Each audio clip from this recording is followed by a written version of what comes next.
The Galactic Senate Hall shimmered like a bowl of captured starlight, tier upon tier of alien delegates rising in crescents that curved toward a central podium. Voices clicked, buzzed, vibrated, and hummed across the chamber, as though the air itself were struggling to hold the weight of so many species' opinions. But everything quieted when General Krythar's towering silhouette entered, his carapace glowing with ceremonial war paint, mandibles sharpened to intimidating points. Today he intended to humiliate a world. He savored it. In the center of the hall, a crystalline projection flickered to life, displaying an enormous ranking board. It hovered above the platform like a divine proclamation. At the top, the famed apex predator species, Aurochs, Veilthi, Dracian, Thortine. Near the bottom, a cluster of harmless herbivores. And at the very last line, glowing in an offensively cheerful blue, sat one word that caused whispers to ripple outward. Humans. Let it be known, Krythar announced, his voice a low metallic rasp that echoed dramatically in the chamber, that after exhaustive research and psychological assessment, our esteemed council has concluded that humanity is, by every measurable standard, the most cowardly species in the galaxy. Laughter erupted. Some species thumped appendages. A few even sprayed mist from their gills in jubilant mockery. The Drexians howled until the crystalline lights trembled. Near the edge of the chamber, leaning casually against the railing like someone waiting for their latte order, stood General Maya Cortez of Earth, 33 years old, hair in a simple braid, uniform neat but not overly stiff. She looked more like a friendly math teacher than a high-ranking military strategist. She watched the display with a slight smile tugging at the corner of her mouth, even as she blinked slowly, assessing every reaction with precise, measured interest. Krythar gestured theatrically toward Maya. And yet, despite their trembling nature, humanity insists on having a seat among honorable warriors. It is adorable. A wave of polite laughter rolled through the hall again. Maya stepped forward, her footsteps light, almost soft, but each one echoed with carefully contained confidence. She bowed with exaggerated politeness, as though humoring a child's birthday performance. General Krythar, she said, tone warm and cordial. On behalf of Earth, let me congratulate you. The presentation was dazzling. Very colorful. I especially liked the part where we ranked below the herbivores. Truly inspired. Several alien ambassadors shifted uneasily. Compliments from humans rarely felt harmless. They dripped with honey that somehow tasted like poison. Krythar puffed out his plated chest. Your species hides behind humor when threatened. That is, after all, a hallmark of cowardice. Oh, absolutely, Maya replied, eyes bright with faux innocence. We're terribly fragile. If we stub a toe, we cry. If we see a spider, we relocate homes. And if someone insults us in a galaxy-wide broadcast, she pressed a hand dramatically to her chest. Well, we simply fall apart. A cough-like clicking noise came from the Thortine Prime Minister. General Cortez, humans are known for unpredictable volatility. Are you certain your lightness is appropriate? Unpredictable. Maya laughed softly. Us? No. We're sweethearts. We give hugs. We rescue puppies. We invented comfort food. We're so harmless our own planet tried to kill us several times before we invented sunscreen.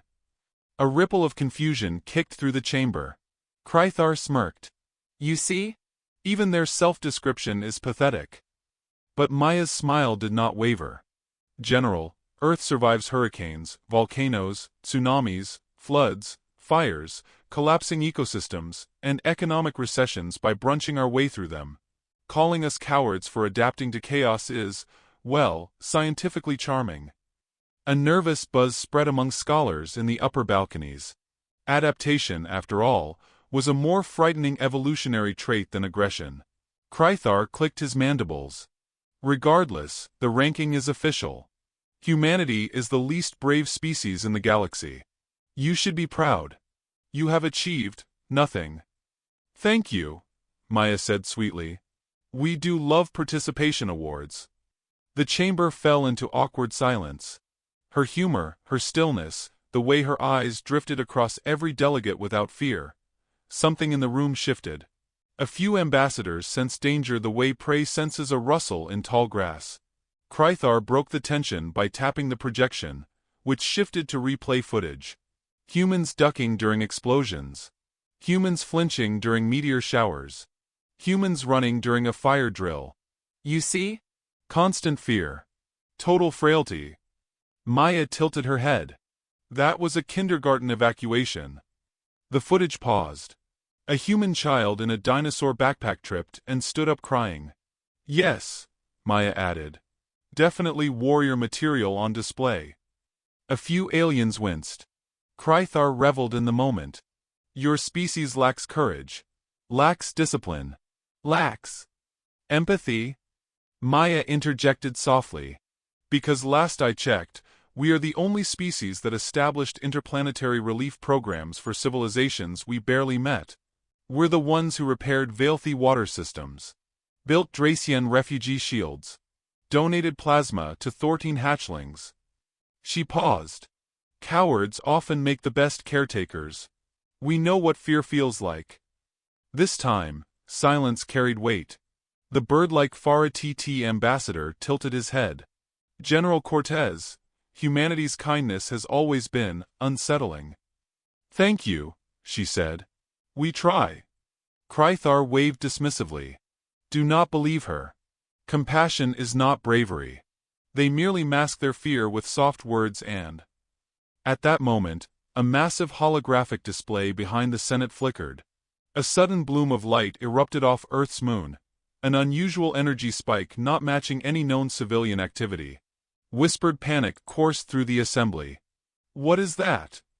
Hissed a reptilian envoy. Human fleet maneuver? Whispered another. No, said Krythar confidently. Humans do not maneuver. They hide. Maya said nothing. Her gaze remained serene, her heartbeat steady, her breathing even. But something subtle in her posture shifted. An invisible tightening, as though every molecule in her body had aligned toward a single purpose. A faint vibration touched her earpiece. She lifted a hand to adjust it, casual as brushing away dust. A voice whispered into her skull. Operation Last Hearth is green. Standing by for your signal. Maya lowered her hand slowly. Krythar caught the movement. Human, he sneered. Is Earth frightened? Preparing to flee. She met his gaze with a softness that made several delegates shiver. General, I assure you, Earth doesn't flee. Not from storms. Not from monsters. And certainly not from misunderstandings. Misunderstandings? Krythar barked. Of course. She walked toward him, each step a quiet metronome of control. You misunderstood us. You mistook restraint for fear. Diplomacy for weakness.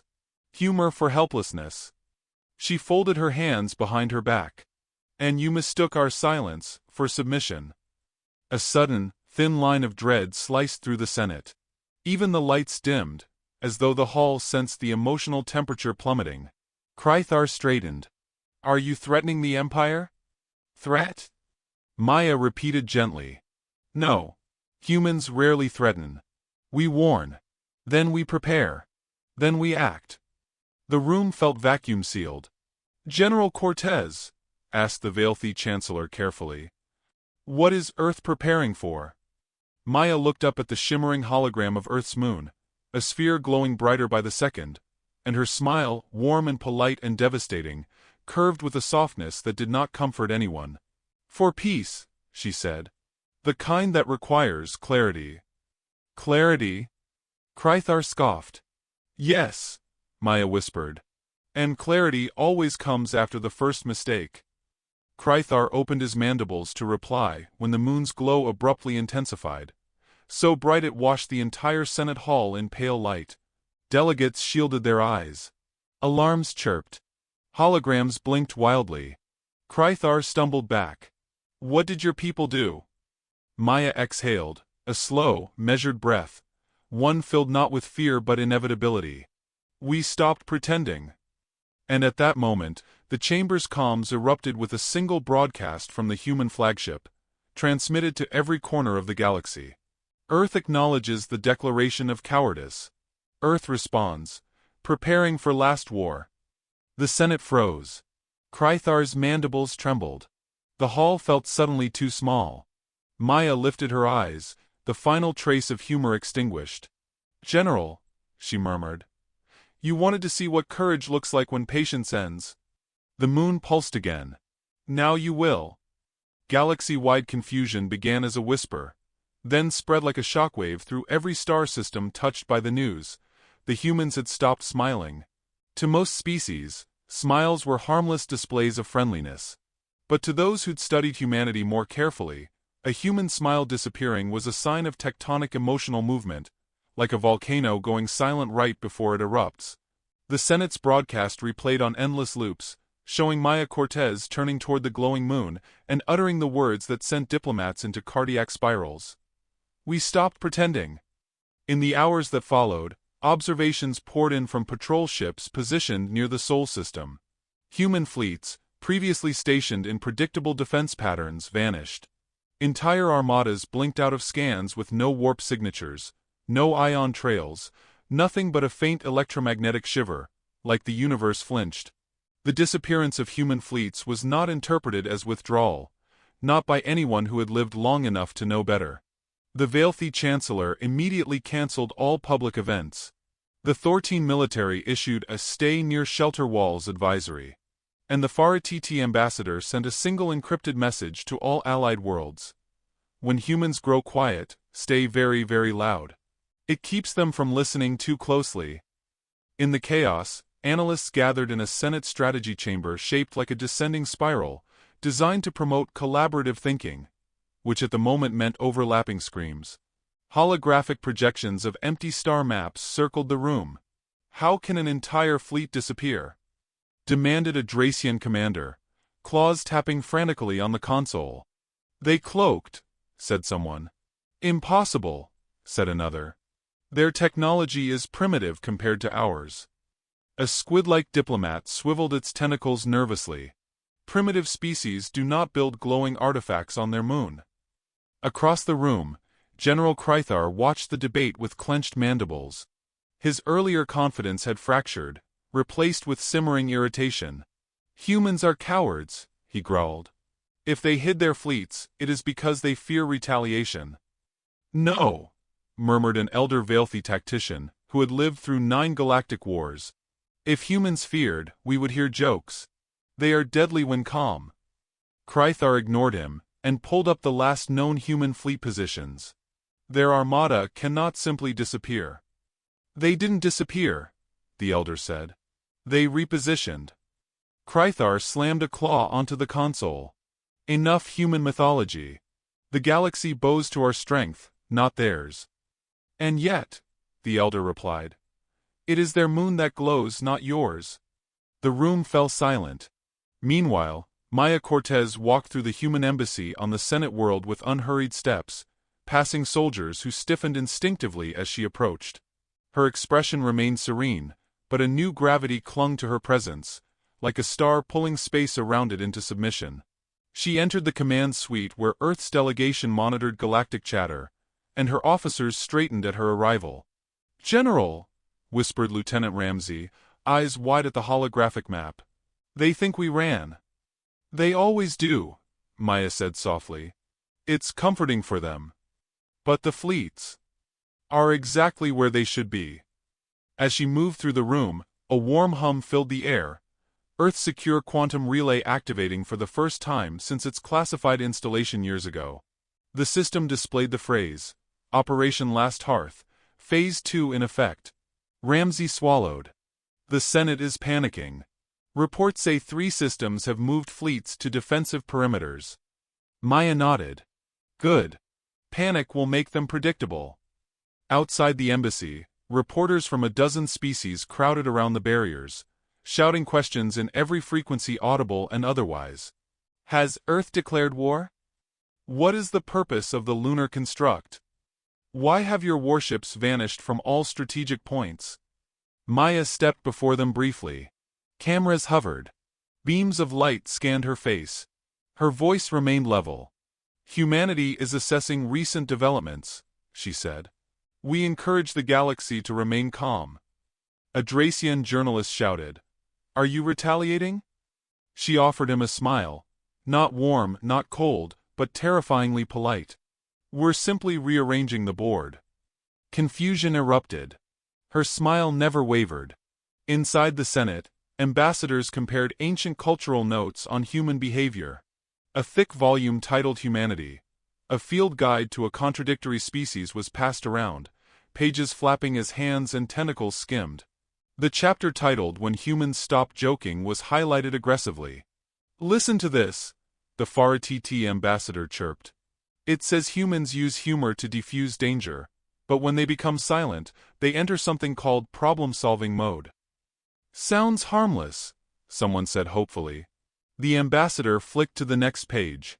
It also says problem-solving mode has historically resulted in invention of nuclear reactors, creation of global communication webs, the domestication of wolves into loyal attack animals, and something called the U.S. Marine Corps. Half the room fainted. Krythar snatched the book away. This is psychological fluff, Earth propaganda. Then explain the moon, the ambassador hissed. Krythar's mandibles twitched. He opened a live feed of the Sol system. The moon glowed like a pearl engulfed in rising flames, expanding and contracting with rhythmic pulses that appeared almost artificial. The energy reading climbed higher than any planetary activity ever recorded. That is not a defensive structure, whispered a Thortine science officer. That is a signal. Signal to whom? Krythar demanded. Oh, Maya murmured under her breath, though he could not hear her from galaxies away. To everyone. At that moment, deep space sensors across multiple systems detected faint blips, small, sharp electromagnetic echoes that flickered and vanished too fast to track. The alien council scrambled to lock onto the signals, but they slipped through scanners like shadows fleeing from sunbeams. They are everywhere, said a horrified Dracian technician. They are nowhere, whispered the Faratiti ambassador. No, the Veilthi elder said, eyes narrowing. They are waiting. Back on the Senate floor, a sudden hush swept across the chamber as another communication flashed onto the central display. An encrypted message from the Sol system, routed through tightly locked channels. Delegates leaned forward, trembling. The message expanded into a single sentence. Human fleets have entered silent formation. A collective gasp echoed. What does that mean? Cried an ambassador. No one answered. But Maya, standing calmly in the human embassy's observation deck, staring across the glittering skyline of the Senate world, whispered it softly. To herself, to the stars, to the galaxy trembling beyond them. It means the first piece is in place. Her officers exchanged uneasy glances. Silent formation was a tactic so old it predates half of Earth's interstellar treaties, a maneuver used before delivering a decisive, irreversible strike. But Maya's eyes remained fixed on the moon's pulse, as though measuring its rhythm. General, Ramsay finally stammered. Are we truly proceeding to the last phase? Maya exhaled slowly, her breath steady, controlled, terrifying in its calmness. Krythar wanted to see courage, she said. So we'll show him what it looks like when a species stops hiding. She closed her eyes for a moment, letting the hum of Earth's relay vibrate against her skin. Prepare the council, she whispered. Prepare the fleets. Prepare the galaxy. Her eyes opened. The dawn is coming. And as the lunar glow flared again across every screen, the galaxy understood, too late, that humanity had never been running. They had been arranging the battlefield. Across the Senate world, dawn rose with a deceptive gentleness, casting warm amber hues across the spires and bridges. But beneath the beauty, the planet trembled. Reports arrived like falling knives, sharp, fast, and impossible to ignore. Human fleets were no longer missing. They were appearing. Not near Earth. Not near human colonies. But behind foreign borders, positioned in places no sane strategist should have allowed them to reach without detection.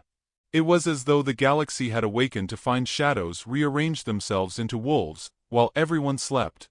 General Krythar stormed into the war room, mandibles clashing with each furious step. The hollow table flickered before him, displaying a dozen red markers representing Earth's stealth armadas.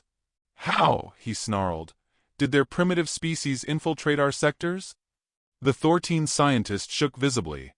Their ships were likely stationed there for weeks. Perhaps months. We never saw them. Krythar slammed a claw through the projection, scattering the image into cascading shards of light. Impossible! But deep down in some chamber of his pride he had not yet locked away, something cold and unpleasant whispered. What if it was possible? What if they planned this from the beginning? Meanwhile, on the human embassy's elevated command deck, Maya Cortez studied the same holographic map with a stillness that suggested she was listening to something no one else could hear. She didn't pace or bark orders. She simply observed, her eyes tracing the graceful curve of their fleets as they tightened the noose around Krythar's territories. Her officers watched her with reverence and fear, not because she was cruel, but because she was controlled in a way most warriors never mastered. Maya's calm meant action was near. Lieutenant Ramsey approached, voice unsteady. General, the attack on our outpost has been confirmed. We lost civilians. Children. Maya closed her eyes briefly. When she opened them, the warmth had drained, replaced by a quiet, chilling focus. Krythar crossed the threshold. Ramsey swallowed. The Senate claims it was an accident. The universe is full of accidents, Maya murmured. But this wasn't one of them. She turned toward the panoramic window, watching the moon's pulse ripple across the sky like a heartbeat echoed through glass. Flames of white and blue danced around its surface, now unmistakably artificial, now undeniably a weapon, or something near enough to one that no one was willing to approach it. Maya pressed her palm against the cold window. They hurt our children, she whispered. And then they laughed. Her voice was soft, but it cut the room like a blade. In the Senate hall, delegates shouted accusations across the chamber. Holograms of human fleets, glowing red with tactical overlays, spun in fractal loops over the central dais. A Faratiti ambassador flapped his wings in panic. They surrounded half the outer colonies overnight. That is not a retreat. The Veilthi elder raised a trembling hand. Krythar, you have provoked a predator you do not understand. Krythar scoffed. Predator? They are fragile. One strike and they fall. The elder's eyes narrowed. And yet you struck. And somehow we are falling. Before Krythar could respond, a thunderous alarm shook the hall. Every console lit with the same message. Unauthorized human transmission. Priority code black. The hologram snapped into place, revealing Maya Cortez standing in a silent Earth war room, the lunar construct burning behind her like a star about to ignite. The Senate hall froze. General Krythar, Maya began, voice steady. Your forces attacked a protected outpost, resulting in civilian casualties. Humanity tolerated your insults. Humanity tolerated your mockery. Humanity tolerated your ranking system. Her eyes bore into him.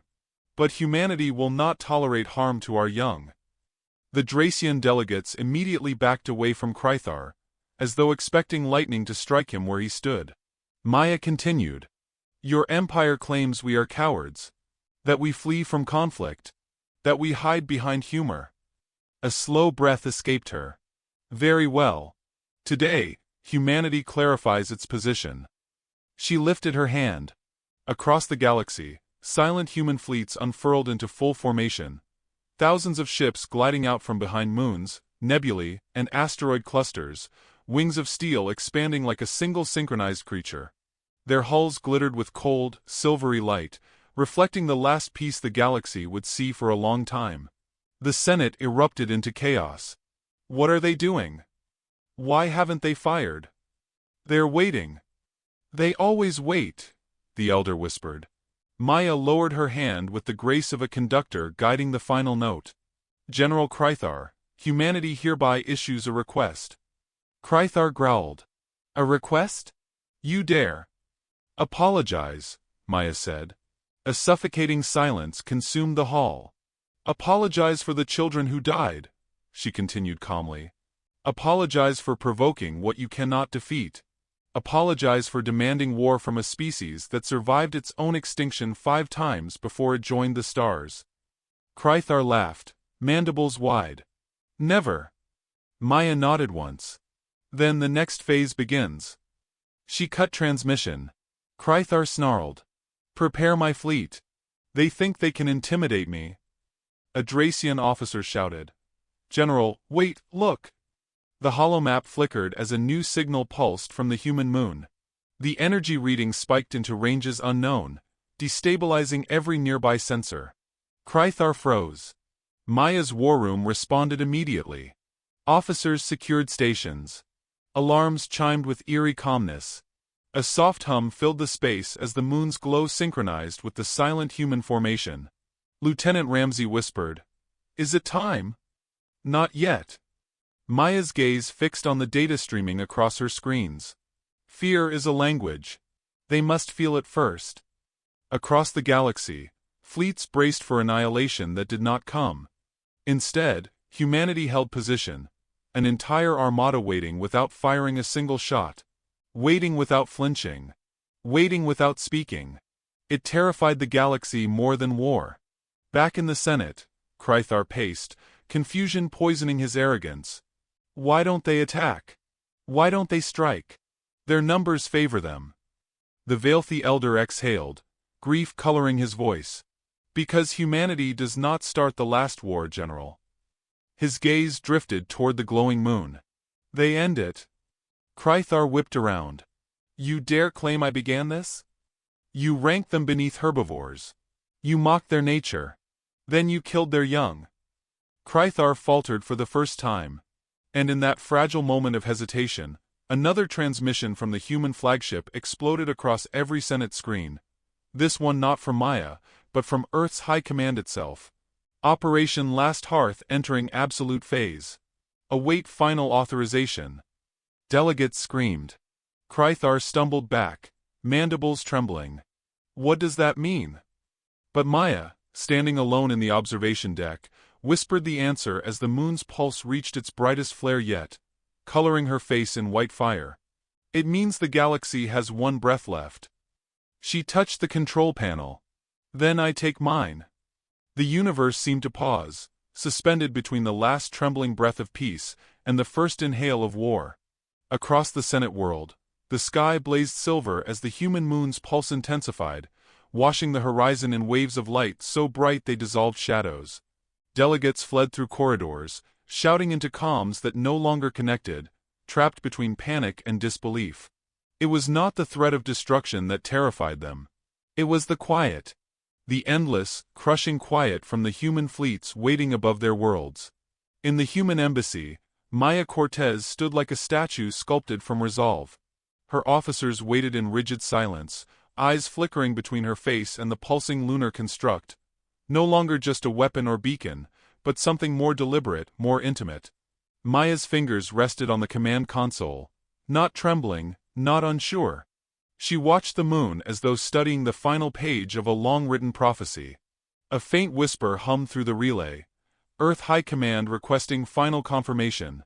Behind her, Lieutenant Ramsey exhaled shakily. General, once we activate the lens, there's no going back. Star lines will collapse. Krythar's empire won't survive a single cycle. Half the galaxy might break. Maya didn't turn. War always breaks something. The question is whether it ends something too. Ramsey swallowed. And what do we end? She finally faced him, eyes steady with grief and determination. A cycle that taught the galaxy humans were prey.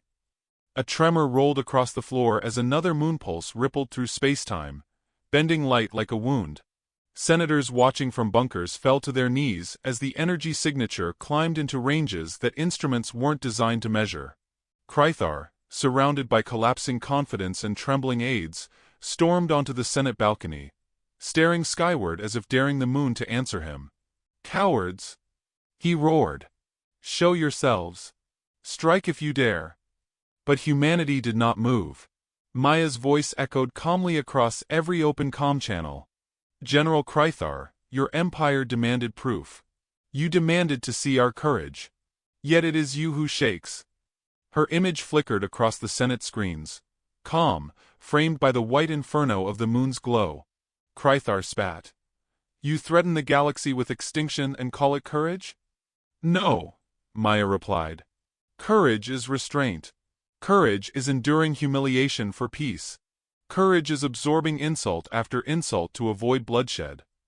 Her voice dropped, cold and soft. What you see now is consequence. The human fleet simultaneously reoriented, their formation tightening into concentric spirals around the Senate world, each ship aligned with terrifying precision. It was not a siege. It was a verdict. The elder Veilthi watched with trembling reverence. They have unified their fleets into a singular gravitational pathway. They are shaping the battlefield into a cage. Krythar barked a laugh, crazed with denial. Fools! Their formation prevents their own retreat. Exactly, the elder whispered. In the war room, Maya received the final data stream from the lunar construct. The numbers aligned. The lens was ready. With a slow, heart-bound breath, she initiated the broadcast that would echo across every star system touched by humanity. This is General Maya Cortez of Earth.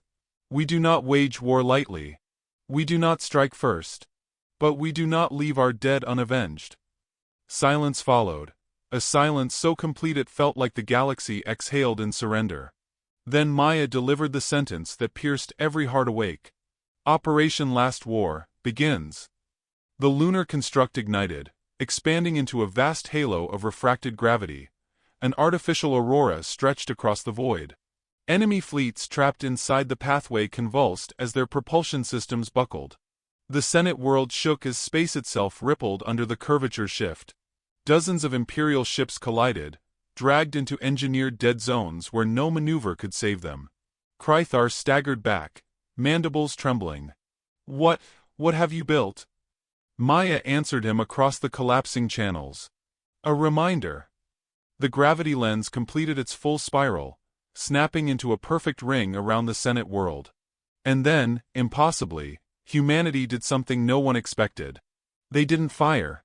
They didn't annihilate. They simply held the galaxy still. Every species watched the impossible. Earth had forged a prison of light and gravity, not to destroy, but to render Krythar's empire powerless without spilling a single drop of unnecessary blood. War had been declared, but annihilation withheld. Ramsay whispered, stunned. General, why stop? Maya looked through the window, her reflection framed by the halo of the moon. Because strength without mercy is tyranny. And Earth will not become what it fights. On the Senate balcony, Krythar stared in disbelief as his entire empire hovered on the brink of collapse while humanity refused to pull the trigger. Delegates turned to him, some furious, some terrified, some shattered by the revelation that Earth had always been capable of ending them, and had chosen not to. For the first time since the conflict began, Krythar's voice shook. If you could destroy us, why haven't you? Maya appeared once more, her expression unreadable. Because extinction is easy. Teaching fear is easy. But teaching truth is harder. She leaned closer to the camera, and every being watching felt the weight of a species who had survived every cruelty the universe offered. You called us cowards because we avoided war. You mistook patience for weakness. You mistook kindness for fragility. Her eyes hardened. So we forced you to see us. The gravity ring pulsed, tightening around the Senate world like a silent oath. You wanted courage? Maya whispered. This is courage. Krythar fell quiet, his arrogance dissolving under the realization that humanity had outplayed him not through violence, but through mastery, patience, and the power to choose restraint when destruction was easier. The final moon pulse flared across the galaxy, illuminating every starship trapped within the lens. Maya lifted her hand over the console one last time, fingers hovering above the ultimate command, one that could end Krythar's empire forever, or give it a chance to rebuild under new truth. Her officers held their breath. The galaxy held its breath. Maya closed her eyes, listening to the echoes of humanity, its tragedies, its resilience, its unyielding instinct to survive without surrendering its soul. She opened them. Prepare transmission, she murmured. We offer terms. And as the lunar halo dimmed for the first time since awakening, the galaxy understood that the last war had not ended with destruction, but with the decision that humanity made next.